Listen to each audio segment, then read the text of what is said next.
करुणालयम् नमामि भगवत्पादम् श्रीवल्लभं लोकवल्लभम् वल्लभं विठ्ठलाचार्यम् श्रीकृष्णं बादरायणम् सूत्रभाष्यकृतौ वन्दे भगवन्तव पुनः वल्लभाचार्य दिव्याज्ञा प्रतिभासर उज्ज्वला दिगंत व्यापिनी भूयात् साहि लोक हितैषिणी सर्वदेश दशाकाले अव्याहत पराक्रमा वल्लभाचार्य दिव्याज्ञा वरदतामभिवर्धताम्। नत्वा श्री वल्लभाचार्यान् पुष्टिमार्गोपदेशकान् विठ्ठलेशान् गुरुं स्तौमि बालकृष्ण मम प्रभुं श्री कृष्णाय नमः। श्री गुरुभ्यो नमः। उपस्थित समस्त प्रियजन बाल्लभीजन वैष्णवजन, मैं गोस्वामी गोविंद राय आपका हमारे ज़ूमांतर्गत अंतरजालीय सत्संग सदन में फेसबुक लाइव एवं यूट्यूब के माध्यम से जुड़े हुए आप सभी सनातन धर्मावलंबी भारतीयों का मैं खूब खूब स्वागत करता हूं। मैं गोस्वामी गोविंद राय आज से श्री महाप्रभु जी की घरू वार्ता के प्रसंगों को मैं प्रारंभ करने जा रहा हूं। कल हमने आचार्य चरण की प्रभु चरण द्वय की दिव्य अनुकंपा से जय जय श्री गोकुलेश श्री गोकुलनाथ जी एवं श्री हरिराय महाप्रभु की विशेष कृपा से हमने कल बहुत सारे अंतरालों के बाद निज वार्ता के एक क्रम को संपूर्णता दी। घरू वार्ता के प्रसंग छोटे छोटे भी हैं और 12 प्रसंग ही हमारे पास अभी विराज रहे हैं, तो हम ये रथ यात्रा के दिन तक में हम ये प्रयास करेंगे। कालांतर में मैं खाली यहाँ एक सूचना देना चाहूंगा कि हमारे जो निज वार्ता और घरू वार्ता के सब प्रसंग हैं, काफी प्रसंगों की कभी कभी पुनरावृत्ति होती है। मैं ये नहीं कहूंगा श्री गोकुलनाथ जी के द्वारा पुनरोक्ति होती है, परंतु प्रसंगों की कभी कभी पुनरावृत्ति होती है और उसका कारण ये है कि ये कोई ऐसे प्लान्ड प्रवचन या वचनामृत क्रम नहीं है। ये क्या है, सत्संग मंडली के जिज्ञासु भगवत भक्त देश देशांतर से जो ब्रजवास करने, कल्पवास करने, तीर्थवास करने जो आप श्रीमद गोकुल और श्रीजी द्वार अर्थात तत्कालीन गोपालपुर यतिपुरा यहाँ आप पधारते वैष्णवगण, वो सब वैष्णव वृंद मिलके श्री गोकुलनाथ जी की सत्संग सभा में 7 बालकों के विभिन्न घरों में, जब श्रीमद गोकुल में जिस काल में 7 बालक आप अपने अपने स्वसेव्य स्वरूप को लेकर संसेव्यमान अपने ठाकुर जी को लाल लड़ाते, वो काल में यूं समझिए कि श्री गोसाई जी के घर से लेकर और श्री घनश्याम जी के घर तक सप्त सदन वहां श्रीमद गोकुल में ही विराजमान रहे।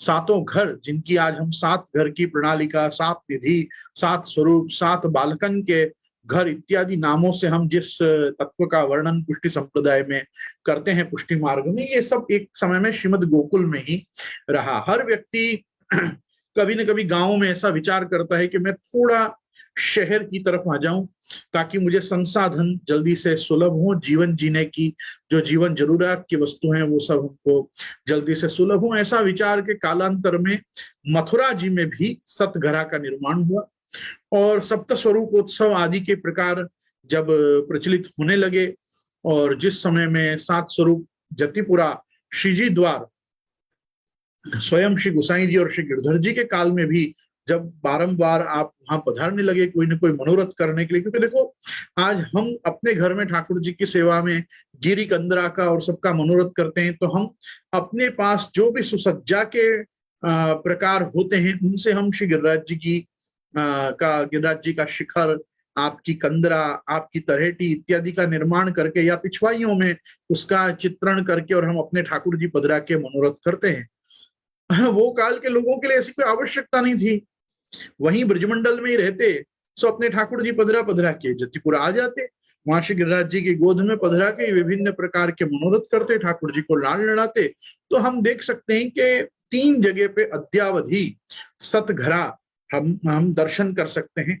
एक गोपालपुर जतिपुरा में, दूसरा मथुरा जी में, और प्राचीन जो सतघरा का क्रम है वो श्रीमद गोकुल का ही है, क्योंकि श्री गोसाई जी ने और बाद में कालांतर में श्री गोकुलनाथ जी ने ही मिलके श्रीमद गोकुल को बसाया।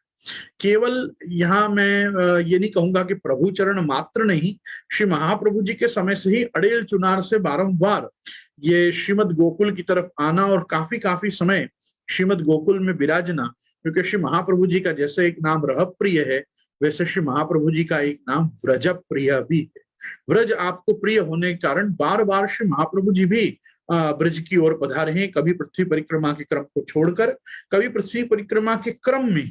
तो यही सब चीजें हम निज वार्ता में देख चुके हैं, यही चीजें हमको 84 वैष्णव वार्ताओं में भी सुनने को मिलेंगी, यही प्रसंग हमको निज वार्ता में भी प्राप्त हुए, यही कुछ प्रसंग हमने वल्लभ दिग्विजय में भी देखे थे, यही सब प्रसंग में से कुछ प्रसंग शायद घरु वार्ता में भी रिपीट हो। तो ये सब जो प्रकार है वो क्या है कि यथार्थ, सत्य और इतिहास एक ही है, अंदाजे बयां जो है वो थोड़ा बदल जाता है। कभी कभी किन्हीं वैष्णव कुछ बात पता होती है तो उस मंडली में ज्यादा डिटेल गोकुलनाथ जी को नहीं देनी पड़ी, कहीं कहीं बहुत नए वैष्णवों के प्रश्न रहे तो पूरी पूरी आख्यायिका वापस सुनानी पड़ी। तो इस प्रकार से निजजनों के बीच में, निज जनों के घर में जब पधरामनी इत्यादि होती या ब्रज के किसी रमणीय स्थल में, दिव्य अलौकिक लीला स्थली में बैठ के जो चर्चा होती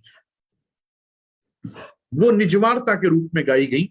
और जो वैष्णव घर पधारते वल्लभ कुल के और वल्लभ कुल के समीप बैठ के उपनिषद परंपरा से, उपनिषद मतलब पास में बैठना, अंतेवासिन, अंतेवासिन मतलब एकदम गुरु शिष्य परंपरा को फॉलो करते हुए गुरु मुखोद्गत शास्त्र को धारण करना। तो इस प्रकार से जो लोग वहां आके और गुरु के पास कुछ प्रश्न करते, तद्विद्धि प्रणिपातेन परिप्रश्नेन सेवया, उनको जो आज्ञा हुई है वो हम ये घरु वार्ता के सेट में देखेंगे। तो एक है घर में होने वाली रोज की चर्चा वार्ता, और एक है किसी के घर जाके अथवा किसी तीर्थ पे, यमुना जी गिरिराज जी की तरहेटी में कोई कुंड पे विराज के, या किसी अन्य वैष्णव के घर में पधरामनी करके। उस काल के वैष्णव भी काफी वैष्णव ब्रजवास किया करते थे। आज हम ब्रज में तीर्थाटन करते हैं, आधे लोग तो पर्यटन ही करते हैं, तीर्थाटन भी नहीं करते। मैं इसलिए कहता हूं क्योंकि हम अभी इस समय भी हम नाथद्वारा गए, इतना दुख होता है देख के, सभी वहां पे जो आगंतुक वैष्णव हैं उनको वेशभूषा का कोई विवेक नहीं। वैष्णव ही कहूंगा, वहां जितने भी भक्त दर्शनार्थ आ रहे हैं उनको वेशभूषा का कोई विवेक नहीं होता है। तीर्थ में तीर्थ करने आए हैं कि पर्यटन करने आए हैं? पर्यटन मतलब टूरिज्म, तीर्थाटन मतलब पिलग्रिमेज। तो आप एक पिलग्रिमेज पे हैं, अगर आप एक पिलग्रिम हैं तो आपकी वेशभूषा आपके तीर्थ के अधिदेवता के अनुरूप होनी चाहिए। और अगर आप पिकनिक पे ही गए हैं तो आप कहीं भी जाएं, आप समुद्र में चले जाएं, हम उसका क्या कर सकते हैं? तो समुद्र में जाने वाला तो आदमी फुल पैंट नहीं पहनेगा भाई, वो तो बरमूडा, कैपरी और छोटी छोटी चड्डियों में ही घूमेगा। परंतु नाथद्वारा में अगर वो हमको उस रूप में दिखता है तो हमको बहुत भय लगता है कि श्रीनाथ जी उसको तथास्तु ना कह दें, ऐसा ही रहे। तो मुझे ऐसा लगता है कि इन लोगों को थोड़ा वेशभूषा पे, अपनी भाषा पे, अपने भोजन पे, इन पे थोड़ा इनको नियंत्रण लाके और चेक करना चाहिए कि अभी हम जहाँ जिस तीर्थ में जा रहे हैं। मुझे एक बात समझ में नहीं आती कि भारतीय सभ्यता में और विशेष करके गुजरातियों में ये एक कुर्ता झब्बा, मतलब जो कुर्ता और पजामा, ये तो बड़ी पुरानी, मतलब मैं तो उसको सनातन संस्कृति भी कह सकता हूँ कि ठाकुर जी भी आप सूथन धरते हैं, ठाकुर जी भी आप जामा धरते हैं, ठाकुर जी भी आप वाघा के रूप में घेरदार, चाकदार, बहुत सी चीजें ऐसी तत्कालीन फैशन के अनुरूप धरते हैं। प्रभु भी सूथन पटका का श्रृंगार आप अंगीकार करते हैं। लोग सिंपली कुर्ता पजामा में तीर्थ क्यों नहीं कर सकते? ये पाटलून चढ़ा के जीन्स पहन के तीर्थ करना ये कौन सी सभ्यता का एक अंग है, ये मैं आज तक कभी समझ नहीं पाया। तीर्थों में भी विधवाओं की तरह लोग सूने कपाल घूमते हैं। अरे क्या आवश्यकता है? आप एक अच्छा सा उज्जवल ये भगवत प्रसादी कुमकुम का तिलक लगा के क्यों नहीं घूम सकते? आप तीर्थ में आए हो, आपको तिलक लगाए देखेगा कोई, बंडी धोती में देखेगा, धोती कुर्ता में देखेगा, सहज आंखों से आंखें मिलते ही कहेगा जय श्री कृष्ण। कम से कम भगवत स्मरण होगा। आपको तो ऐसे भी अष्टाक्षर का निरंतर नहीं है, तो कम से कम किसी का जय श्री कृष्ण के सामने जय श्री कृष्ण नामोच्चारण ही कर लीजिए। तो वो कब करेगा?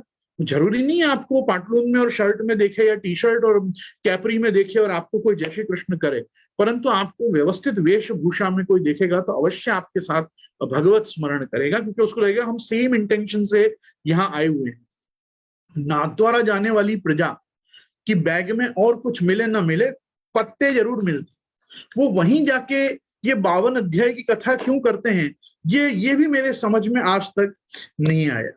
आप किसी अन्य होटल में चले जाइए, कोई और वैकेशन लीजिए, वहां बैठ के आप अपने कर्म फोड़िए पत्तों के साथ, परंतु ये कम से कम जिन तीर्थों में आए हैं वहां कम से कम श्रीनाथ चरितामृत पढ़िए, श्रीनाथ जी की प्रागट्य वार्ता पढ़िए, महाप्रभु जी और गुसाई जी के जो चरित्र श्रीजी बाबा के साथ हुए हैं, जो जो अष्ट सखाओं के चरित्र हुए हैं, जो जो 252-84 वैष्णवों के चरित्र घटित हुए हैं इतिहास में, उनका वहां पे पांक्त्यालापन कीजिए। तो करने के काम तीर्थों में जाके करिए।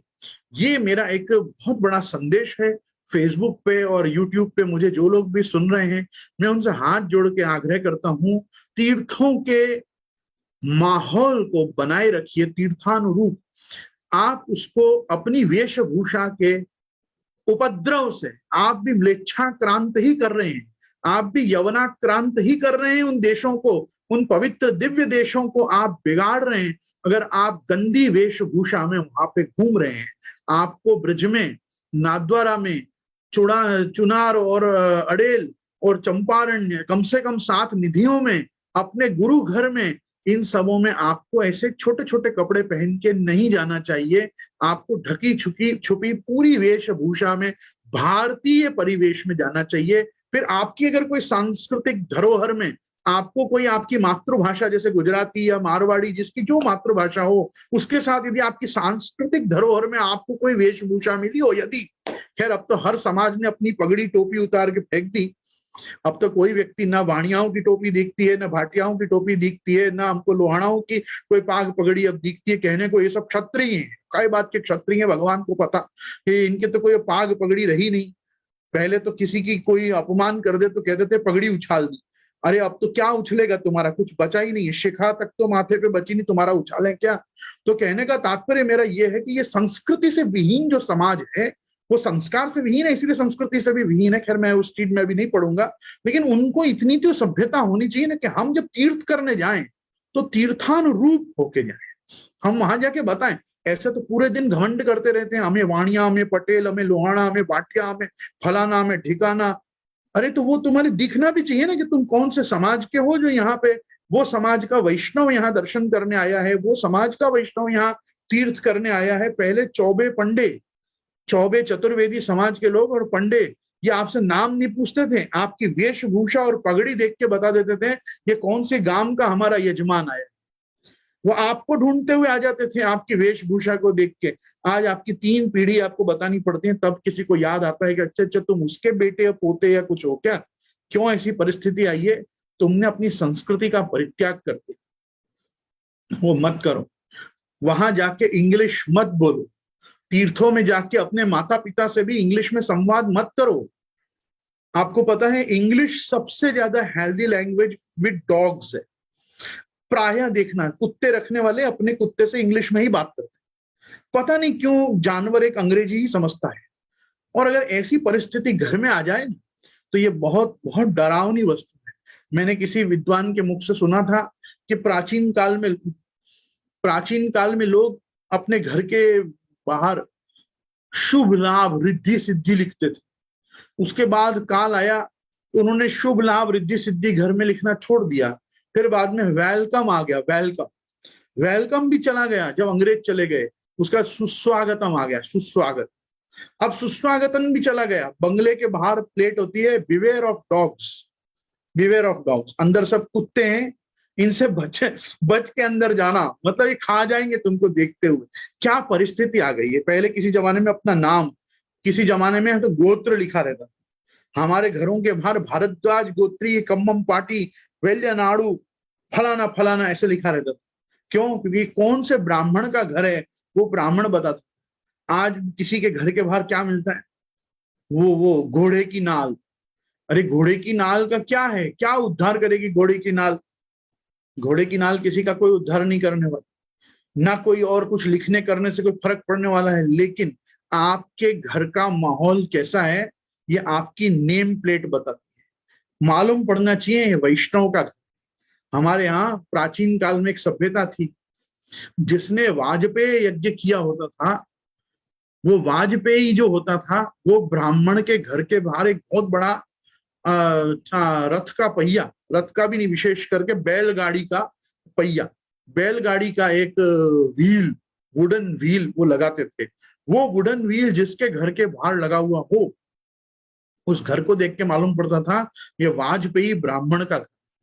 आपने निज वार्ता में भी सुना होगा, महाप्रभु जी जहां विराजे वहां आपके भक्तों ने एक ध्वजा लगाई। पहले घर के ऊपर ध्वज, घर के आंगन में तोरण, कदली स्तंभ, ये सब लगाना ये मंगल के सूचक चिन्ह होते थे। आज भी चित्रों में भी आप नाथद्वारा जाओगे तो कितने ही सारे प्राचीरों पे द्वार के आजू बाजू ऐसे केला के वृक्ष बने होते, ऊपर तोरण डिजाइन में बनी होती।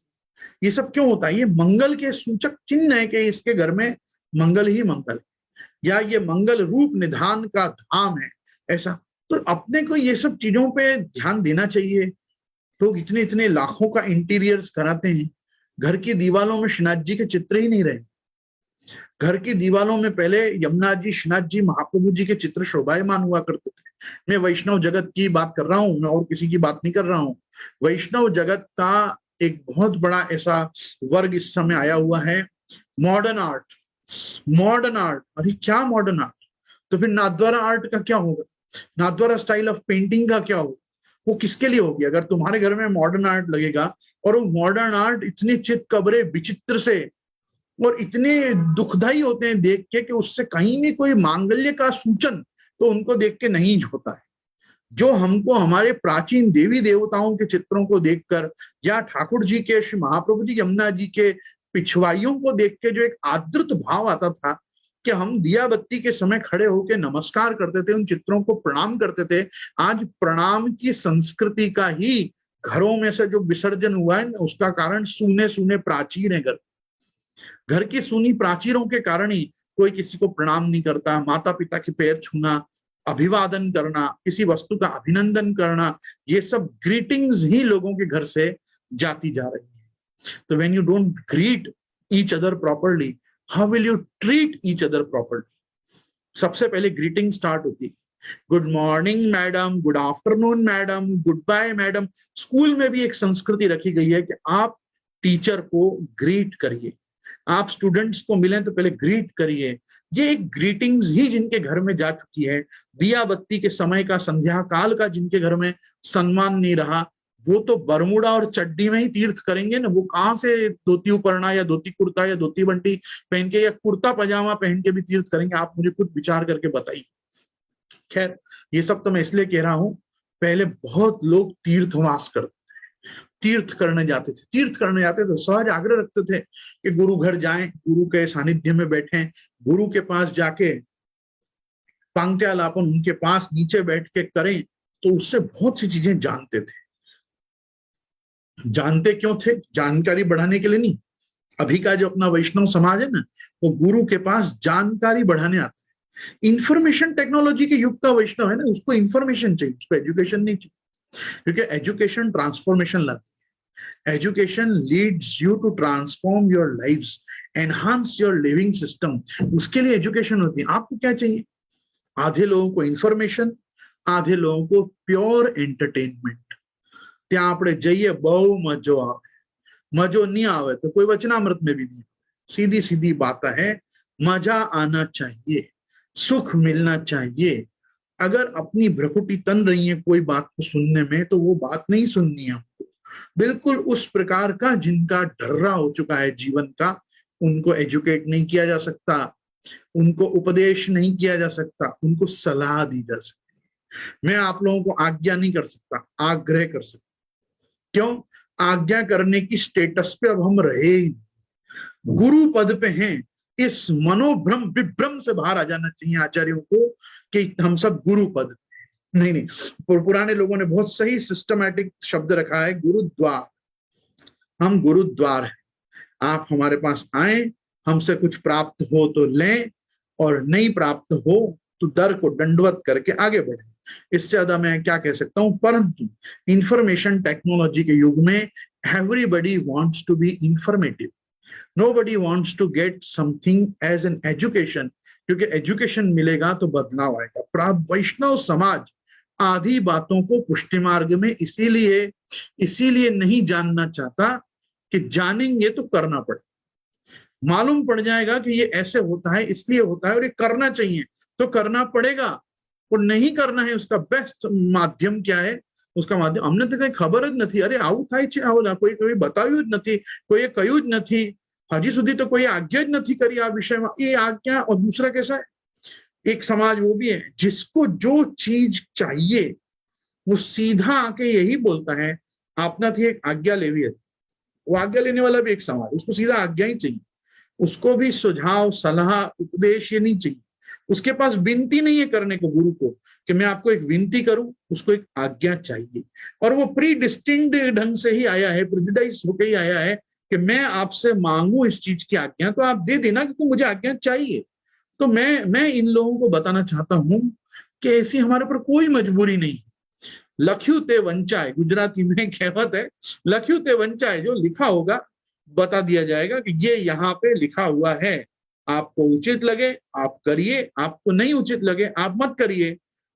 ये आपका सोल डिसीजन होना चाहिए। आप आत्मैव आत्मनो बंधुर आत्मैव रिपुरात्मनः, आप ही आपके मित्र हो और आप ही आपके शत्रु हो, इसके लिए कोई आपको कुछ नहीं कह सकता। दृष्टिपूतम न्यसेत पादम, वस्त्रपूतम पिबेत जलम, सत्यपूतम वदेत वाक्यम, मनः पूतम समाचरित।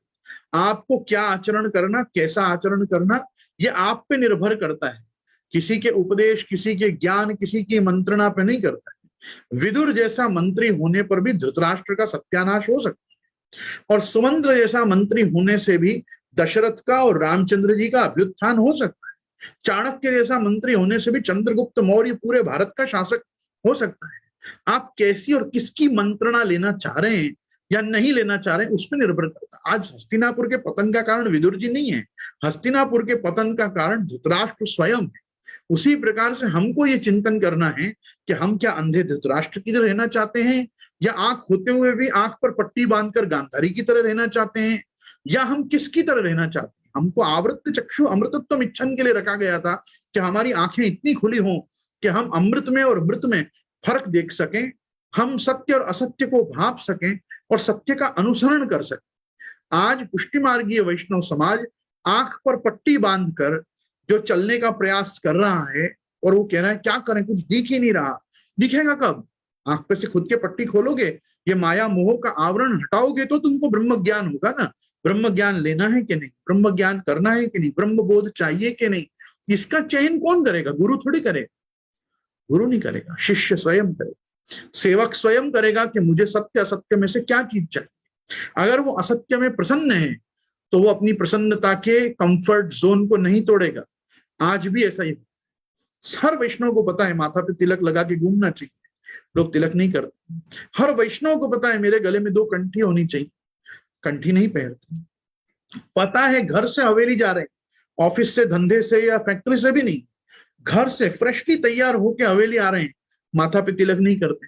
क्यों नहीं करते हैं? God knows. मैं कहां तक, कब तक इन्वेस्टिगेट करूं कि इनका कपाल सूना क्यों है, इनको, ये कहां के अनाथ और लावारिस लोग हैं। हम तो सनाथ हैं, हमको तो वारसा में कुछ मिला है, हमने धारण कर रखा। हमारा कपाल देख के कोई नहीं कह सकता कि हम अनाथ या लावारिस, हम सनाथ लोग हैं।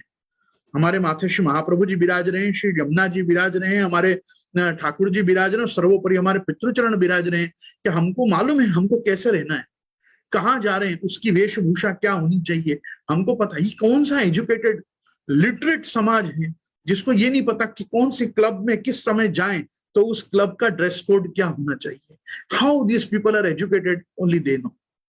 आई don't want to even no.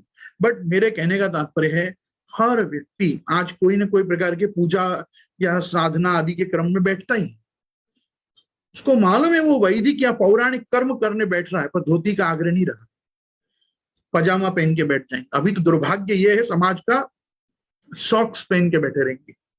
अरे पदत्राण पहनकर ही बैठना है तो चर्च की तरह शूज पहन के ही बैठ जाओ, शूज पहन के बैठ जाओ, चप्पल पहन के बैठ जाओ। ये क्या आग्रह है कि मोजा पहन के ही हम पूजा कर्म में बैठेंगे? भागवत सप्ताह में आते हैं, मोजा नहीं उतारते।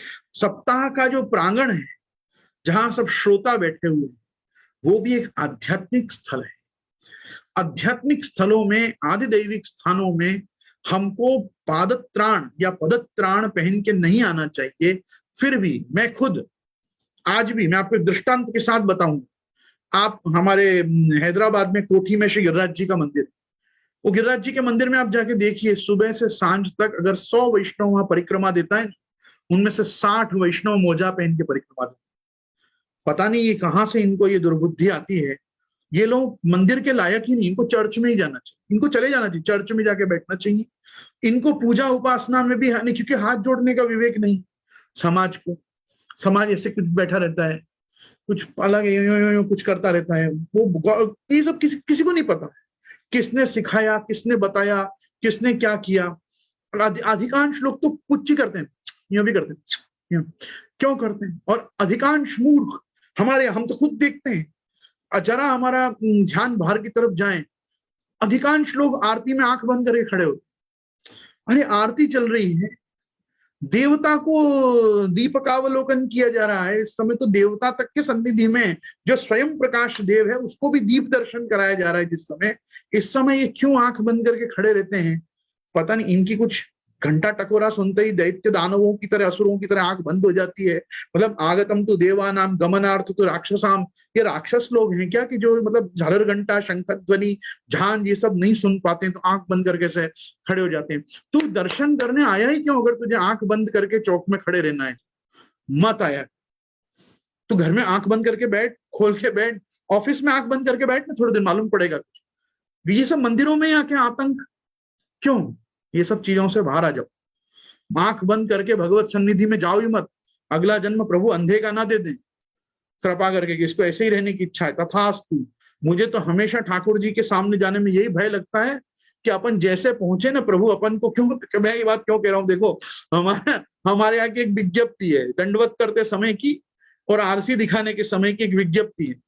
यादृशोस्मि हरेर कृष्ण तादृशाय नमो नमः, यादृशोस्मि हरेर कृष्ण तादृशाय नमो नमः, यादृशोस्मि हरेर कृष्ण तादृशम माम ही पाले। आप मुझे जिस इस समय जैसे दिख रहे हो, मैं उस आपके उस स्वरूप को नमस्कार करता हूं, और आप मुझे इस समय जो रूप में दर्शन दे रहे हो, आप उसी रूप में मेरा पालन करो। तो ये अपने ऊपर भी एप्लीकेबल है। अपन जिस रूप में ठाकुर जी के सन्निधि में जाएंगे, प्रभु अपना उसी रूप में पालन करेंगे। हम दरिद्री होके जाएंगे, प्रभु कहेगा दरिद्री रहे। अपन अमीरों की तरह जाएंगे, प्रभु कहेगा अमीर रहे। अपन कहेंगे हम मिडिल क्लास, प्रभु कहेगा मिडिल क्लास में रहे। ठाकुर जी का तो यो यथा माम प्रपद्यन्ते तांस तथैव भजाम्यहम्, हम, तू जैसा प्रभु सन्मुख जाएगा वैसा प्रभु तुझे वरदान दे देंगे। मैंने मेरे आंखों से लोगों को देखा है टॉवेल में सेवा करते। मुझे तो उनसे ज्यादा दरिद्री कौम ही पुष्टि मार्ग में कोई नहीं लगती। टॉवेल जल्दी जल्दी, हूँ बहुत जल्दी महातो ने एटले टॉवेल में जाई चरण स्पर्श। अरे टॉवेल कौन से संप्रदाय, सभ्यता, संस्कृति का, देव पूजा का वेश है भैया? टॉवेल में कोई सेवा करता है क्या? टॉवेल पंछियां पहन के झारी चरण स्पर्श करते लोगों को मैंने देखा है। अब मैं क्या क्या मतलब किसका नाम लूं और क्या वर्णन करूं, मुझे बहुत बहुत दुख होता है। और उसमें टॉवेल पहन के यहां तक ही नहीं, जैसे पता चल गया कि मैं देख रहा हूं तो जप की माला लेके भी बैठते, जप करते हैं टॉवेल पहन के। अरे नग्न हो तुम इस समय कायदे से, ये तो तुम्हारे अंग वस्त्र हैं, इनसे तो शरीर पोंछा जाता है, ये कोई वेशभूषा है क्या? मतलब ये सब बताना अगर समाज को पड़े तो गुरु पद पे हो क्या? हमको तो है ना आधा किलो नित्य विष रोक जाना चाहिए कि क्या कैसे लोगों के हम गुरु हैं। तब इनको ये बताना पड़ेगा, धोती बंडी में सेवा करे कि कुर्ता पजामा में सेवा करे, वहां तक का भी कोई बता समझ में। टॉवेल पहन के सेवा मत कर, ये बताना पड़े मतलब। तो ये सब चीजें देख के हम समाज में डरते हैं, हमको बहुत समाज से भय लगता है कि ये कैसा समाज है जिसके हम लोग गुरु हैं। और इसीलिए मैं गुरु पद का आत्मगौरव भी अब धीरे धीरे छोड़ता जा रहा हूं कि नहीं, ये अपन इनके गुरु नहीं, अपन एक इंफॉर्मेशन के बॉक्स हैं, अपन एक सिम, एक चिप, एक ड्राइव है। ये कुछ भी ऐसे कोडिंग करके पंच करते हैं एंटर, तो अपने को वो इंफॉर्मेशन रिलीज कर देनी, जो पूछा जाए। जो ना पूछा जाए उसके विषय में सामने से बताना भी नहीं। क्यों? कोई करने वाला ही नहीं है, उसको बता के क्या लाभ है। इसलिए हमको ऐसा लगता है थोड़े दिन में हम लोग सब मौनी बाबा हो जाएंगे, मौन रहेंगे ना। वो महाप्रभु जी के वचन को हम थोड़ा और सार्थक करेंगे, आगे काल महाकठिन आवेगो, ना कोई कछु पूछेगो ना कोई कछु बतावेगो। तो कोई ना कछु पूछेगो ना कछु बतावेगो, तो फिर मारो आ कल्याण थी जाए एवा आप आशीर्वाद आपो, मारो आ थी जाए आप आशीर्वाद आपो, मारो आ थी जाए आशीर्वाद। तो आपने तो यही रहना है।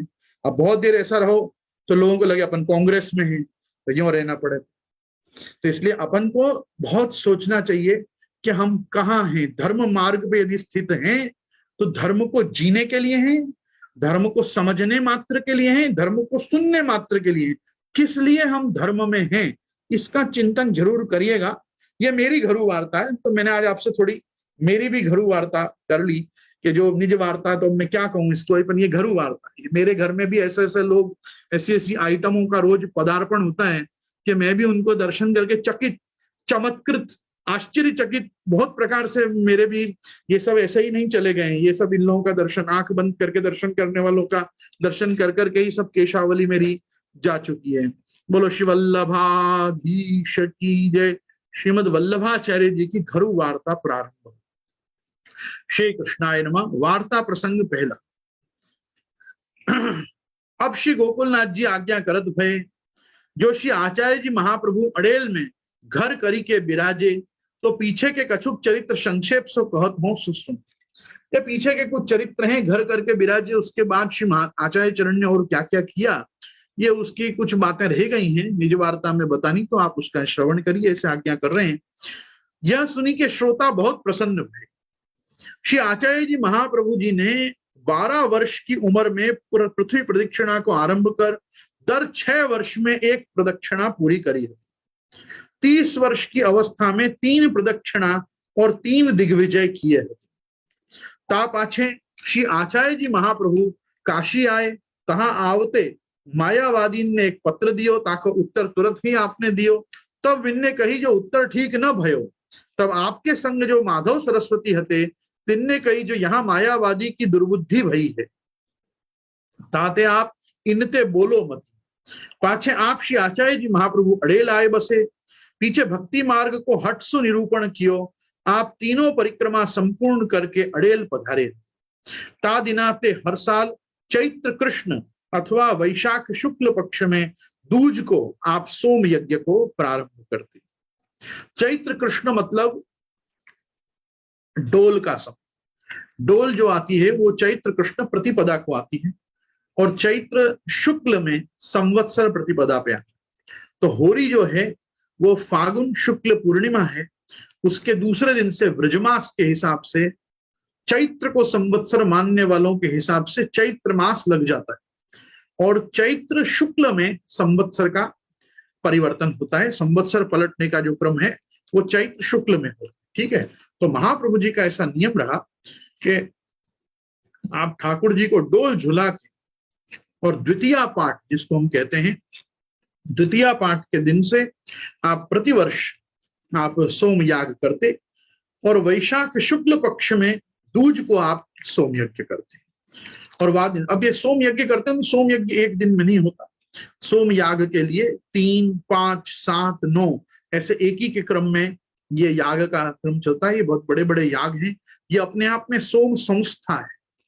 अग्निहोत्रम तथा दर्श पौर्णमास्य पशु तथा चातुर्मास्यानि सोमश्च क्रमात् पंच विधो हरि। महाप्रभु जी आप सर्व निर्णय में आज्ञा करते हैं कि भगवान श्री हरि यज्ञ रूप में जब आप स्थित होते हैं, तो अग्निहोत्र, दर्श, पौर्णमास्य, चातुर्मास्य, सोम, ये 5 प्रकार से संस्था रहती है।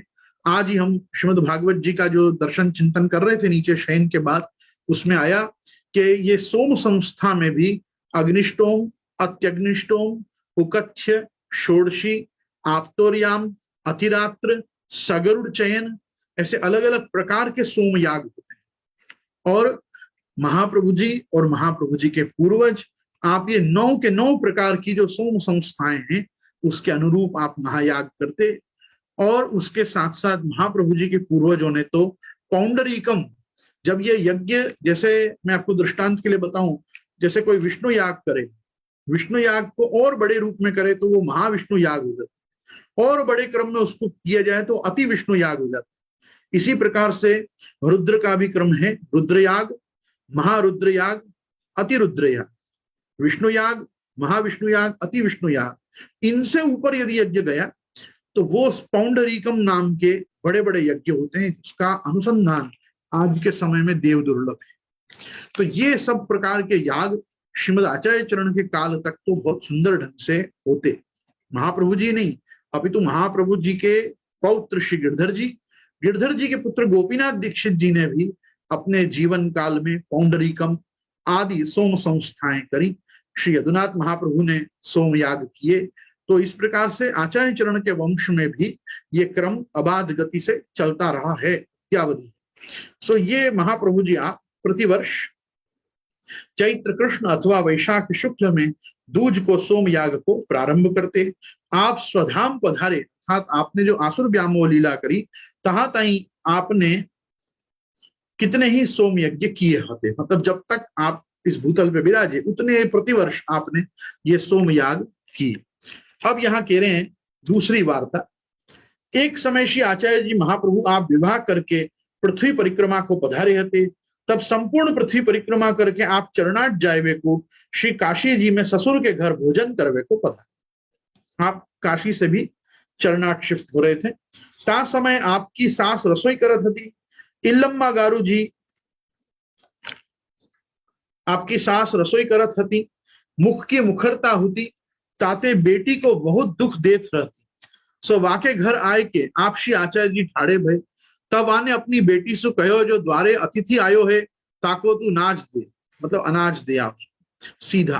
प्राचीन काल में ब्राह्मण लोग किसी अन्य जाति के यहाँ भोजन नहीं करते थे, तो जो जिस द्वार पे जाता था भिक्षार्थ अथवा नित्य का दान लेने, वो सीधा सामग्री के रूप में अनाज ही लेकर आते थे, अनाज और वस्त्र आभूषण जैसा जिसका संकल्प। सो जब दाना लेके अक्का जी द्वार पे पधारे, तब दूर ते आपको देखे, तब अक्काई तो पाछे फिरे। सो माता ने देख के कही, जो तू पाछी क्यों फिरी? कहा तेरो मनुष्य आयो है। तब श्री अक्का जी ने माता से कही, जो तू उठी के देख। तब वो आए के देखे तो द्वार पे तो श्री आचार्य जी ठाड़े हैं। तब लज्जा पाए कि आपको घर में ले गई, कहो जो तुम स्नान करी के श्री ठाकुर जी की सेवा करो। तब वाके घर में सेव्य स्वरूप बहुत होते, 3 पंचायतन में श्री गोकुलनाथ जी हु विराजत होते। सो आसन बहुत बड़ो हतो, तापर एक गाय हु बैठती और स्वरूप सब विराजते। सो देख के आप शीश धुनायो। ता पाछे आप श्री महाप्रभु जी सेवा कर भोजन किए। पाछे वहां ते दूसरे दिन विदाय होए के चलवे लगे। तब आपने श्री अक्का जी से कही, जो तुम्हारी माता के पास थे, यह श्री गोकुलनाथ जी को स्वरूप है, सो मांगी ले। तब श्री अक्का जी वह स्वरूप माता पास थे मांग्यो, और कहो जे श्री ठाकुर जी को स्वरूप है, सो मुकुदेव तो मैं भोजन करूं। तब महतारी ने अपने मती मधुमंगल से कह के, मतलब पति अपने पति से कह के, मधुमंगल जी से कह के श्री का स्वरूप लेके आचार्य जी महाप्रभु को पधराए। ये महाप्रभु जी के ससुराल से जो गोकुलनाथ जी पधारे, उसको एक अलग ढंग से यहाँ पे वर्णन कर रहे हैं। पहले भी हम ये प्रसंग श्रवण कर चुके हैं, लेकिन यहाँ ये बता रहे हैं कि ये तुरंत विवाह के बाद नहीं मांगा गया, अपितु जब आप अपना रेसिडेंस, आपका निज निवास स्थान, आप पंचगंगा घाट से अड़ेल और अड़ेल के बाद चुनार जब आप पधार रहे थे, और एक पृथ्वी परिक्रमा आदि करके जब आप घर पधारे, तब अपने ससुराल में भोजन करके वहां से विदाई होने के समय अपनी सास से आग्रह करके ससुर जी के द्वारा ये श्री गोकुलनाथ जी का स्वरूप आपने मांगा। ऐसा ये वाली घरु वार्ता में इस प्रकार से यहाँ वर्णन है।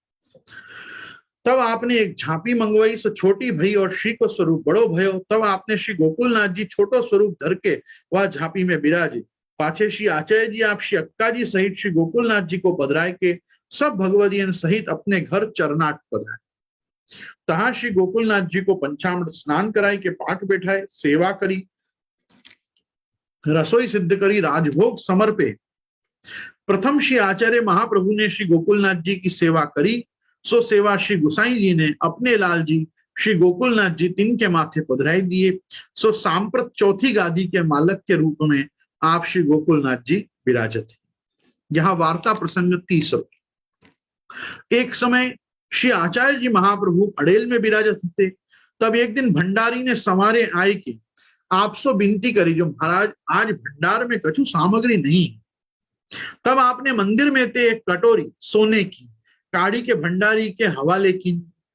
बहुत ध्यान से मैं खास चाहूंगा कि यहाँ जितने भी लोग मेरे साथ बने हुए हैं वो इस समय पूर्ण रूप से श्रवण मंगल कर लें। श्रवण मंगल अर्थात अच्छे ढंग से सुने ये क्या प्रसंग आ रहा है, क्योंकि इस प्रसंग से सैद्धांतिक परिपाटी, अपने यहाँ की अपना द्रव्य और ठाकुर जी के द्रव्य का तारतम्य, और एक वैष्णव को कैसे ठाकुर जी की वस्तु के प्रति सजग रहना चाहिए, इसका ये वार्ता में बहुत गहनता के साथ निरूपण होने जा रहा है। और यहाँ थोड़ी भी असावधानी हमको सैद्धांतिक मतभेद में डाल सकती है, कभी किसी दो वैष्णव को मनभेद में भी डाल सकती है। तो मेरा खास आग्रह रहेगा कि जो भी मित्र मेरे साथ इस समय जुड़े हुए हैं वो अंतर ध्यान न हो जाए, वो ध्यान से सुने ये वार्ता क्या कहना चाह रही है। ये वार्ता का प्रारंभ कुछ इस प्रकार से हुआ है कि एक समय, ये अड़ेल की घटना है। पहले एक वस्तु को समझिए, ये अड़ेल मतलब private personal residence of Shri Mahaprabhu ji. ये श्रीनाथ द्वार की घटना नहीं है, ये श्रीनाथ जी की कोई चीज नहीं है, ये घर के ठाकुर जी की चीज है। घर के ठाकुर जी की चीज भी कैसे ठाकुर जी की होती है, वो वस्तु को आप समझिए। गोपीनाथ प्रभुचरण ने भी साधन दीपिका में स्वपात्रम देव पात्रम इस प्रकार से भेद किया है, अपने घर के बर्तन और ठाकुर जी के बर्तन। मैं खास ये बात कहना चाहूंगा, वैष्णव जगत एक बहुत बड़ी समस्या के साथ भी चलता है, और वो ये है ठाकुर जी की रसोई, ठाकुर जी का भंडार।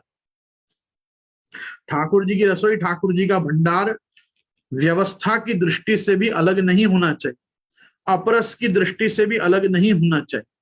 ठाकुर जी की रसोई, ठाकुर जी का भंडार अलग करने का मतलब है अपने बच्चे को अलग फ्लैट दे दिया और उसको कहा तू वहां रहे और मैं मेरे ढंग से रहूंगा।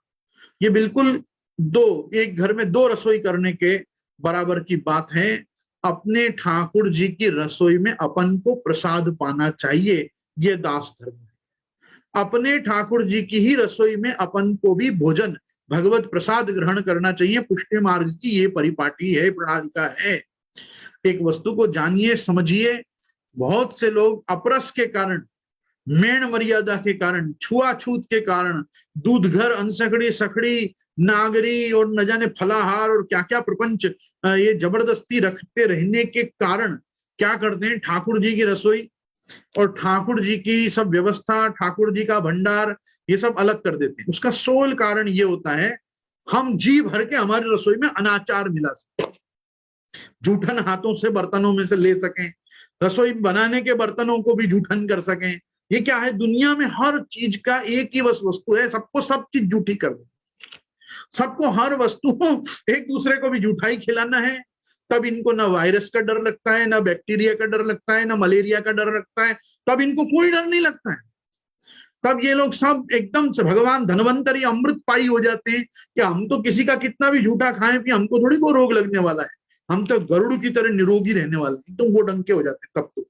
क्यों? क्योंकि इनको पूर्ण अनाचार युक्त एक रसोड़ा चाहिए, जहां ये कितना ही अनाचार, भ्रष्टाचार, व्यभिचार अपरस की मेण मर्यादा में कर सके। इसलिए सबसे पहले क्या करते हैं, ठाकुर जी को अलग करते हैं। ठाकुर जी नो भंडार, ठाकुर जी ने रसो। हम गुसाइयों की तो बेचारों की दुर्दशा ये है, हमको वहां जाके ये और बोलना पड़ता है, बहुत सुंदर किया, बहुत अच्छा किया। वो बहुत सुंदर, बहुत अच्छा का कारण क्या होता है?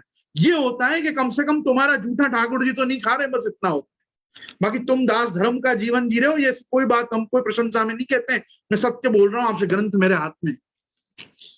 क्यों? क्योंकि ये बहुत गंदी गंदी कुरीति है, ये होना ही नहीं चाहिए। हमारे खुद के घर में एक भंडार है, ठाकुर जी का ही भंडार है। अपन को कोई पूछे भी कैसे हो, खुश हो के, नहीं तो क्या कहते हैं, ठाकुर जी के भंडार भरे, सब आनंद है। तो ठाकुर जी के भंडार भरे मतलब भंडारा करने के लिए, अन्य क्षेत्र चलाने के लिए थोड़ी भरे हैं। अरे भाई ठाकुर जी पीछे हम और हमारे पाएंगे इसलिए भरे हैं। तो सीधी सीधी बात है, दास धर्म क्या है? दास धर्म ये है अपने को अपने घर में उतनी पवित्रता रखनी कि जहां ब्राह्मण ही नहीं, वैष्णव के घर की रसोई हो ना, तो वो एक यज्ञ की वेदी के पूजन के बराबर पवित्र स्थान हो। वहां न जूठन बर्तन लाया जाए, न रसोई बनाने के पात्रों को ऐठे झूठे हाथ लगाए जाएं, और ना अनाचार की दशा में सूतक पिंडरू अटकाओं में उस पर रसोई हो। ये सब चीजों का विवेक रखना ही वैष्णव धर्म है। ये सब चीजों का विवेक रखना ही दास धर्म है। कैसा दास? जिसने अपने ठाकुर जी अलग कर दिए, वो कैसा बाप, कैसा पुत्र जिसने माँ बाप ही अलग कर दिए, वो कैसा बच्चा? मुझे आप बताइए। ये ठाकुर जी की रसोई अलग कर देना, ठाकुर जी का भंडार अलग कर देना, इसके पीछे का इंटेंशन क्या है? इसके इंटेंशन का पीछे यही है कि बस अब हमको बिंदास फुल छूट के साथ जो अगड़म सगड़म करना है वो करने दिया जाए। जो ठाकुर जी ने तो बधु अलग से चोखू, ठाकुर जी ने बधु चोखू, और तुम्हारा चोखा जीवन क्यों नहीं है? तुम पूरे दिन ये क्यों करते रहते हो? अधिकांश लोग, अपने समाज के लोग, आधे से ज्यादा टाइम मुंह में हाथ डालते। क्यों डालते? क्या काम क्या पड़ता है मुंह में हाथ डालने का? हम तो ब्रश करने के अलावा, भोजन करने के अलावा मुंह में हाथ ही नहीं डालते। कोई जरूरत नहीं है। कोई चीज, साधारण चीज भी तो यूं करके खाएंगे, यूं क्यों नहीं जाती है? जल दे दो, जूठन करके पी लेंगे। अरे यूं करके जल क्यों नहीं पी सकते? कौन कहता है चाय ऐसे पीने को, कैसे ऊपर से चाय पियो, कॉफी पियो? नहीं, पर चाय कॉफी पी के हाथ तो धो। पुष्टि मार्गी लोगों की समस्या है ये।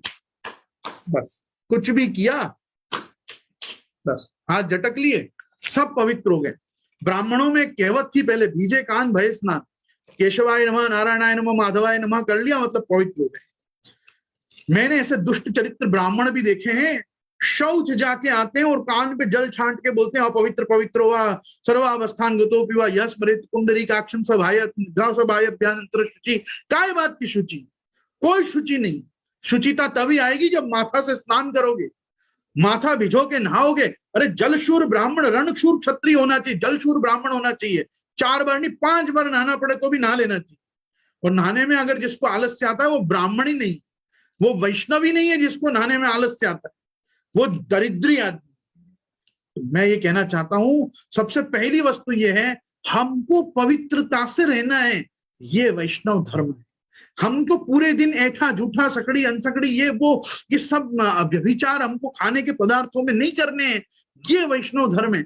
ये सबका पालन नहीं करना है। सबसे पहले क्या करना है? ठाकुर जी की रसोई अलग कर देनी है, झंझट ही मिटा दो।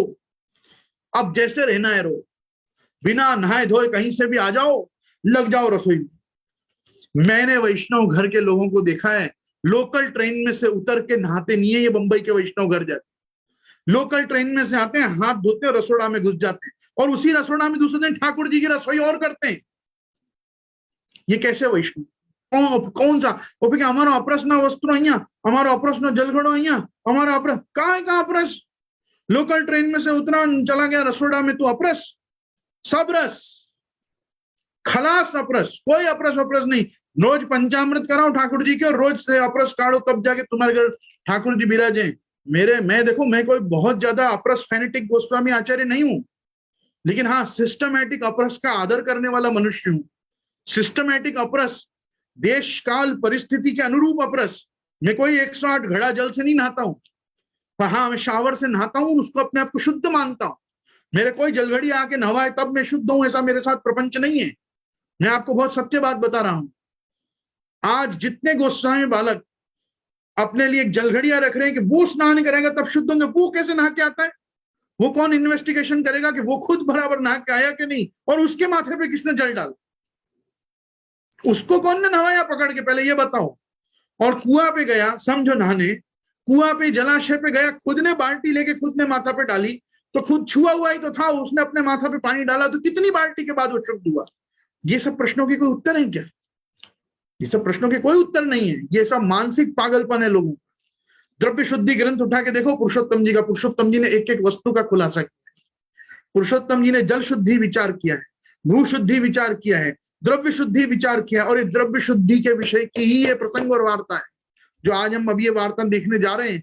मैं इसीलिए आपका ध्यान केंद्रित करना चाहता हूं आप सबको, इसलिए मैंने कहा मेरे साथ जुड़े रहिए इस समय, क्योंकि आज 10 मिनट ज्यादा लग सकती है, 5 मिनट ज्यादा लग सकती है, ये प्रसंग पूरा होगा तब तक मैं बोलता रहूंगा, इसलिए मैं अब तुरंत प्रसंग में आऊंगा। मुझे किसी के घर की अपरस में कोई रुचि नहीं, पर सांप्रदायिक सिद्धांतों को बोलने की बात जब आएगी तो सिद्ध बात ही कही जाएगी कि यही सिद्ध है। और एक मैं उसको और कहूँ, कोई उत्तम अधिकारी हो सकता है, कोई मध्यम अधिकारी हो सकता है, कोई अधम अधिकारी हो सकता है, कोई जघन्य अधिकारी भी सेवा का हो सकता है, लेकिन जब उपदेश करने की बात आएगी ना, तो उपदेश तो उत्तम अधिकार का ही किया जाएगा कि उत्तम वस्तु, उत्तम वैष्णव को उत्तम पद्धति से क्या करना। उसको मध्यम अधिकारी का और अधमाधिकारी का उपदेश नहीं होगा कि चल तू ठीक है, तू बी क्लास है या तू सी क्लास है तो तेरे को मैं वो ढंग का उपदेश करूं। नहीं, उपदेश तो ए क्लास का ही होगा, फर्स्ट क्लास का ही उपदेश होगा, क्योंकि उपदेश के स्वरूप को गिराया नहीं जा सकता। उपदेश तो सही बात का ही करना पड़ेगा, सत्य ही बोलना पड़ेगा। मैं उन लोगों में से भी नहीं हूं कि जब तक मीठा खाना बंद ना करूं दूसरे को उपदेश ना करूं कि तू मीठा मत खाया कर। नहीं, मैं उसको कहूंगा अगर उसके लिए हानिकारक है तो पहले दिन ही बोलूंगा, चाहे मैं बंद करूं कि ना करूं, मैं कहूंगा मीठा मत खाया। तो मैं उस चीज से आपको कह रहा हूं कि अपरस हो, मेण मर्यादा हो, कि द्रव्य शुद्धि और द्रव्य के संग्रह, संचय और विनियोग का विचार हो, पुष्टि मार्ग में विवेक रखना चाहिए। और ये देखो विवेक की वार्ता आ रही है, ध्यान से सुनिएगा। एक समय श्री आचार्य जी महाप्रभु अड़ेल में विराजत थे, तब एक दिन भंडारी ने सवारे आए कि आप सब विनती करी जो महाराज आज भंडार में कुछ सामग्री नहीं है। महाप्रभु जी के घर में नौकर चाकर रहते थे, ये जो लोग सब कहते हैं ना घर में कोई थे ही नहीं, महाप्रभु जी और उनके घर सु श्रीमती अक्का जी आप स्वयं करती, सब नहीं, सब थे, भंडारी भी थे, मुखिया भी थे, भीतरिया भी थे, प्रचारक भी थे, सेवक टहलुआ भी थे। वो जब अपने अपने अधिकार अनुसार आते थे, सेवा देते थे, अपने अपने गांव जाते भी थे। और बहुत समय ऐसा भी आता था आचार्य चरण पूरी सेवा, पूरी रसोई और पूरी प्रचार की आप अकेले हाथ अपने परिवार सहित करते। इसमें मैं कहीं किसका विरोध नहीं कर रहा हूं, वो भंडारी था तो भंडारी आया ना, तुमको भंडारी वंडारी थे ही नहीं पहले, तो बाद में आए। नहीं, महाप्रभु जी के समय भी भंडारी था। वो भंडारी मतलब कोई ये कोई पेड पर्सन नहीं होता है, इसका कोई वेतन नहीं होता, इसका नेग होता है। भगवत प्रसाद में से इनको नेग मिलता है, इनको बांट मिलता है, इनको पातल प्रसादी मिलती है, इनको प्रसादी वस्त्र मिलते हैं। इनका योगक्षेम वहन करना श्री महाप्रभु जी की जवाबदारी में होता है। ये महाप्रभु जी की सेवा टहल में रहने वाले लोग होते हैं। ये भंडारी है, भंडारी आके महाप्रभु जी को सूचित कर रहा है महाराज आज भंडार में कछु ना है, आज कछु सामग्री नहीं है। तब आपने मंदिर में थे एक कटोरी सोने की काढ़ी के, घर में से नहीं, तिजोरी में से नहीं, स्पष्ट शब्द का प्रयोग किया गया है, मंदिर में थे एक सोने की कटोरी काढ़ी के, भंडारी के हवाले कीनी, दीनी नहीं हवाले कीनी, और श्रीमुख से आज्ञा करी जो या कटोरी को गहने रख धरी के नित्य नेग के आज लायक सामग्री ले आओ। इसको गिरवी रखकर आज के दिन की सेवा जितनी हो सके उतना अनाज पानी कहीं से ले आओ। बहुत सुनने लायक बात है। तब वह कटोरी भंडारी ने गहने धरी के सामग्री ले आयो, ताको संहारी के बीनी चूनी के मंदिर में पहुंचाई। तब आपने रसोई सिद्ध करी के मंगलाते राजभोग ताई की सिद्धता कर राजभोग श्री ठाकुर जी को समर्पित। पाछे भोग सराय के आरती करी के अनुसर करी के वह सब प्रसाद, अगर ये देव द्रव्य है तो देव द्रव्य का भी प्रसाद है। सुनो, देव द्रव्य का प्रसाद है, देव द्रव्य प्रसाद नहीं हो सकता है, नहीं, देव द्रव्य का प्रसाद है। और वो प्रसाद गायन को खवायो, कचुक्षी यमुना जी में बहायो, आप भूखे ही बैठे रहे, फिर उत्थापन को समय भयो, इतने ही में वासुदेव दास छकड़ा सिंगनत ते आयो, ताने आपको दंडवत प्रणाम कियो। और जो सिंगनत वैष्णव ने 30 मोहर आप श्री महाप्रभु की भेंट पठाई हती, सो आपके आगे धरी के उनकी ओर साष्टांग दंडवत करी उनकी ओर सु। आपने सब वैष्णवन के समाचार पूछे और श्री मुक्ते कहे जो इतनी मोहर मार्ग में कैसे करी के लाए। मतलब उस काल में इतना ज्यादा चोर उचक्के डाकुओं का उपद्रव था कि 30 मोहर स्वर्ण मुद्रा लेकर भी आना कोई गांव से कोई गांव खतरे से खाली नहीं था। बहुत आश्चर्य हुआ महाप्रभु जी को। वासुदेव दास छकड़ा भी महाप्रभु जी के काल का शनि देवल है, तो यूं मारे तो कोई कहीं का कहीं जावे, वो कुछ कम है क्या? वासुदेव दास छकड़ा, एक छकड़ा जितना वजन ढो के चलने वाला, उससे बदतमीजी करे कौन? फिर भी आचार्य चरण करुणा वरुणालय कृपा सिंधु पूछ रहे भैया तू कैसे ले आयो? तो कही कि जो महाराज यह प्रकार सुनी कि आप तो मेरे ऊपर खींचोगे। तब श्री आचार्य जी कहे जो साच कही हम तेरे ऊपर ना खींचेंगे। उसने कहा मैं सच बता दूंगा तो आप डांटेंगे मेरे को। तब वासुदेव दास ने जो प्रकार किया हो तो सब कहो जो महाराज इन मोहरन को एक लखोटा लाख को गोला में धरी के वहां पे चंदन चढ़ावत मार्ग में चलो आयो हूं, और जो को मार्ग में देख तो सो जो यह बैरागी है सो शालिग्राम जी को पूजत है। सो ये चंदन चढ़ावे, तुलसी समर्पे, पुष्प कुंदरावे, माला धरावे, भोग धरे, और क्या लाख का गोला बना लिया। लाख आती थी ना पहले, जिसमें चूड़ी इत्यादि सब, पहले स्वर्ण के आभरण जो है वो अंदर से पोले नहीं होते थे, वो लाख भरी जाती थी। वो लाख का गोला में सारी 30 मोहर छुपा ली, उसको एक शालिग्राम जी का श्याम स्वरूप बना लिया और उसका पूजन करते हुए आए। सो जो कोई दर्शन करता देखता तो समझता कि कोई बैरागी वैष्णव है, शालिग्राम जी की पूजन कर रहा है। ऐसे थानेश्वर के चलो, सो दिल्ली आयो, तब तहां के वैष्णव के घर प्रसाद लियो। फिर मथुरा ते चलियो, आगरे आयो, तहां वैष्णव के घर प्रसाद लियो। ता पाछे बीच में 2 दिन बचे, सो चबे नाते काम चलायो और गाम बाहर सोवत आयो। सो गोला फोड़ी मोहर ले आयो, आपके चरणारविंद के दर्शन पाए। यह सुनी के आप वासुदेव दास से कहे, जो अब तो कियो सो कियो, फिर कबहू भूले सु भी ऐसो मत करियो। जहां में स्वरूप भावना करिए, तामे अन्य भाव से न विचारे हो जाए। एक बार तो उसको स्वरूप समझो, तो फिर स्वरूप रूप ही उसको रखना चाहिए, फिर उससे कहीं भी किसी भी वस्तु में भगवत भाव नहीं कर लेना चाहिए। यूं आपने उपदेश किया। तब वासुदेव दास ने फिर श्री आचार्य महाप्रभु से विनती कही, महाराज कछु प्रतिष्ठा तो न करी हती। भाई मैंने कोई मंत्रों से देव का आवाहन थोड़ी किया था, कोई प्रतिष्ठा थोड़ी की थी। तब आपके चरण के प्रताप से हमको कछु बाधक नहीं। वासुदेव दास तो वैसे ही ले आओते, क्यों? जो कछु मनुष्य तो इनकी बराबर बलहु नहीं हतो। जो मार्ग में को छीन ले, परंतु रात्रि को कदाचित सोई जाए, तो निद्रावस्था श्री आचार्य जी महाप्रभु को द्रव्य कोई हरि ले तो अपराध हुई। तो दाते वासुदेव दास बैरागी भेष सो ले जाए। कितनी सुंदर बात लिख रहे हैं कि दिन में तो इनसे लड़ने का किसी में ताकत नहीं होता था, वो मान लो ये रात्रि को सो जाए और इनके पीछे से कोई वो बटुआ चुरा जाए, तो इसलिए इन्होंने वो वेश किया था। तब श्री आचार्य जी महाप्रभु प्रसन्न हुए के भंडारी को बुलाए के वो मोहर सौंपी और कही, जो पहले तू मंदिर की कटोरी छुड़ाई लाओ, पाछे सब सामग्री ले आओ। तब भंडारी मंदिर की कटोरी छुड़ाई लाए, सब सामग्री लिवाए आयो। ताही समय श्री आचार्य महाप्रभु उत्थापन ते लगाए, सैन भोग संग ही किए। पाछे भोग सराय सैन आरती करी, श्री ठाकुर जी को पोढ़ाए। आप सकुटुंब माजी दोनों लालजी समेत भोजन किए। माजी मतलब इल्लम्मा गारू जी, आप दोनों मतलब श्री अक्का जी और आप स्वयं आचार्य चरण, और दोनों लालजी अर्थात गोपीनाथ जी और श्री गुसाई जी, आपने ठाकुर जी की सैन आरती करी के, सैन आरती बाद पोढ़ाए के, दिन भर के जो भूखे थे ये 5 जन ने बाद में प्रसाद लिया। हम दो, हमारे दो और माता जी, इनने 5 जन ने बाद में प्रसाद लिया। कब? पहले ठाकुर जी की वस्तु छुड़वाए के वापस ठाकुर जी में जमा करी, बची हुई जो मोहर थी उनसे नया भंडार भरवाया। जो भंडार भरा उससे ठाकुर जी को पुनः उत्थापन से सैन भोग की सामग्री, अब देखो अवेयर हो गई थी। अरे उस समय कोई ऐसे तैयार पैकेट आटा के कोई थोड़ी आ जाते थे कि आटा आया और सीधे लेकर रोटी बनाई और खवा दी। अरे पहले तो गेहूं आते थे, गेहूं पीसो, करो, छानो, दलो, उसके बाद उनको मांडो और रसोई करो। तो इतनी मेहनत होते होते तो उत्थापन और सैन भोग भेले ही आएंगे ना। तो वो प्रकार से इतना लेट होने पर आपने भोजन किए। और पाछे सब सेवक वैष्णव ने महाप्रसाद लियो और वासुदेव दास छकड़ा को महाप्रसाद लिवायो, क्योंकि वो 2 दिन से चना चबेना पे ही था, वो भी बेचारा भूखा आया था, तो इसलिए उसको भी महाप्रसाद लिवाया। फिर महाप्रभु जी पौड़े, पाछे सवारो भयो, तो आप उठी के देह कृत्य स्नान करी के मंदिर में पधारे। तब श्री नवनीत प्रिया जी को जगाए के मंगल भोग धर्यो, पाछे मंगला आरती करी के स्नान कराए, श्रृंगार करी के राजभोग सिद्ध करी के भोग समर्प्यो। समयानुसार भोग सराय के ठाकुर जी की राजभोग आरती करके अनवसर कराए भोजन की। तब भगवदीय वैष्णव ने प्रसाद लियो। जब आप गादी तकिया ऊपर विराजे, तब एक वैष्णव ने शंका की, जो महाराज काली आपने राजभोग ताई को सब प्रसाद गौवन को खवायो और यमुना जी में पधरायो, ताको कारण कहा? अब सुनिएगा। तब आपने, वैष्णव पूछ रहा है, कल दोपहर को आपने भोजन नहीं किए और आपने जो महाप्रसाद निकला वो भी गायों को और श्री यमुना जी में पधरवाया, तो ऐसा आपने क्यों किया? तो उसका उत्तर अब श्री महाप्रभु जी आप समझाए के दे रहे हैं। तो ये उत्तर भी समझने लायक।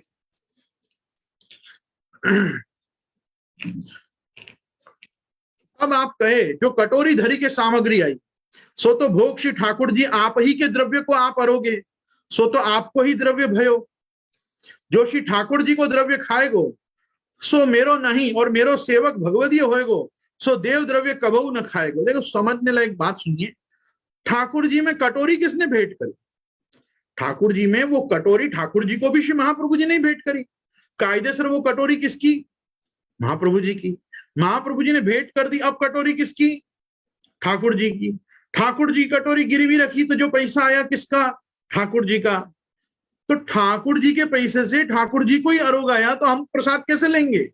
मैंने जो इस पूरे कथा के प्रारंभ में आपसे कहा ठाकुर जी का भंडार अलग कर दिया, तो ठाकुर जी आपके घर में नहीं आरोग रहे हैं, आप ठाकुर जी के घर में आरोग रहे हैं, जो आपके लिए बाधक है। आपको ठाकुर जी के घर में नहीं आरोगना है, आपके घर में ठाकुर जी विराज रहे हैं, ठाकुर जी आपका आरोग रहे हैं, और ठाकुर जी जो आपका आरोग रहे हैं वो जब आपको प्राप्त हो रहा है तो वो भगवत प्रसाद है। बहुत शांति से इस चीज को बुद्धि लगा के समझिएगा, सुनिएगा, धारण करिएगा और जिएगा उस ढंग से। आपको ठाकुर जी का अलग कर दिया आपने, जैसे महाप्रभु जी ने कटोरी अलग कर दी तो कटोरी ठाकुर जी हो गया, आपने ठाकुर जी का भंडारी अलग कर दिया। आपको पता है पूरे पुष्टि मार्ग में कृष्ण भंडार सिर्फ श्रीनाथ जी का है। हम सब गुसाइयों के घर के भंडार को कण कण भंडार कहा जाता है, कण भंडार। हमारे यहाँ कृष्ण भंडार नहीं होता, कृष्ण भंडार श्रीनाथ जी का होता है। श्रीनाथ जी को देव द्वार राख्यो है, पूरी वार्ता इनसे ही भरी हुई है। श्रीनाथ जी में देव द्वार को क्रम राख्यो। देव द्वार का क्रम क्या है?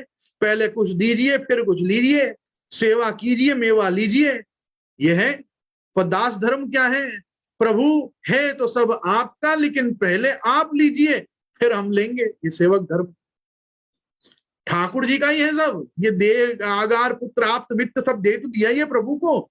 निवेदि भी समर्प्य सर्वम कुर्यादिति स्थिति नमतम देव देवस्य सामी भुक्त समर्पणम।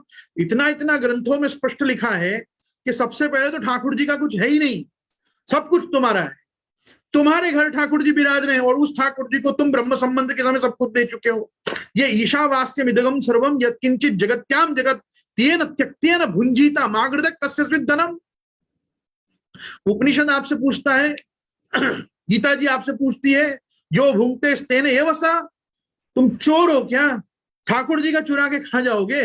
नहीं, ठाकुर जी का नहीं खाओगे। पहले जो कुछ भगवत कृपा से जीवन में प्राप्त हुआ है उसका निवेदन करोगे, प्रभु ये सब मेरा नहीं है, ये सब आपका है और मैं भी आपका हूं, इसलिए ये सब कुछ आपका है। अब क्योंकि ये सब कुछ आपका है, पहले आप लीजिए फिर हमको दीजिए। तो पहले आप लीजिए फिर दीजिए, ये सेवक धर्म है और ये आपका है, आप ही रखिए। ये दान का प्रकार है, समर्पण का प्रकार नहीं है, ये निवेदन का प्रकार नहीं है। निवेदन और समर्पण से मार्ग चलता है, दान से पुष्टि मार्ग नहीं चलता है, समर्पण से पुष्टि मार्ग चलता है। हमको निवेदित वस्तु का समर्पण करना है। तस्माद आदौ सर्व कार्य सर्व वस्तु समर्पणम। तो सर्व वस्तु समर्पण पूर्वक जीवन जीना पुष्टि मार्ग है। भगवत सेवा हमारा जो परम धर्म बताया है, नान्य क्वापि कदाचन सर्वदा सर्वभावेन भजनीयो ब्रजाधिप स्वस्यायम एव धर्मो ही। ये एक ही धर्म है, नान्य क्वापि कदाचन। परिवार का भरण पोषण, समाज की सेवा, ये सब जो है ये गौण धर्म है, मुख्य धर्म नहीं है। आत्मधर्म जीव का क्या है? भगवत सेवा। देह धर्मत्वात् जो अन्य धर्म अपने से जुड़े हुए हैं वो क्या है? इस मूल धर्म के आनुषंगिक धर्म है कि ये मेरे साथ कुछ वैष्णव इस घर में रह रहे हैं और मुझे उन वैष्णवों का भी योगक्षेम वहन करना है। ये भगवान द्वारा प्रदत्त मेरे ऊपर जवाबदारी है, इसलिए ये सब मुझे प्रिय है। नवारे सर्व कामानाम सर्वम प्रियम भवति, आत्मनस्तु कामानाम सर्वम प्रियम भवति। ये सब तुमको प्रिय इसलिए है क्योंकि तुम तुमसे खुद से प्रेम करते हो। कि जिस दिन तुमसे प्रेम करना बंद कर देंगे ना, तुम इन सबसे प्रेम करना बंद कर दोगे। इसमें दृष्टांत की आवश्यकता नहीं, समाज में हम सब देख ही रहे हैं किससे कितना कब तक प्रेम रहता है। सबसे प्रेम तभी तक रहता है जब तक तब तुम्हारे वश में रहते हैं, तुम्हारी सुनते हैं, तुम्हारे आज्ञानुवर्ती रहते हैं। और जिस दिन वो कहते हैं हमें उस दिन तुम कहते हो निकल जाए से, तेरे को मेरे को नहीं जोना है तेरे को। वो कैसा दिन आ जाता है? क्यों? नवारे सर्व कामानाम सर्वम प्रियम भवतु, आत्मनस्तु कामानाम सर्वम प्रियम भवति। तो आत्मनस्तु कामानाम सर्वम प्रियम भवति, वो आत्मा कहाँ गई? आत्मनिवेदन हो गई। आत्मनिवेदन से क्या हुआ? इष्टम दत्तम हुतम जप्तम व्रतम यच्चात्मनः प्रियम दारान सुतान ग्रहान प्राणान यत् परस्मै निवेदनम। और भगवान ने क्या कहा? यो दारगार पुत्राप्तान प्राणान वित्तम इमं परम हित्वा माम शरणम याता कथम तान त्यक्तुम उत्सहे।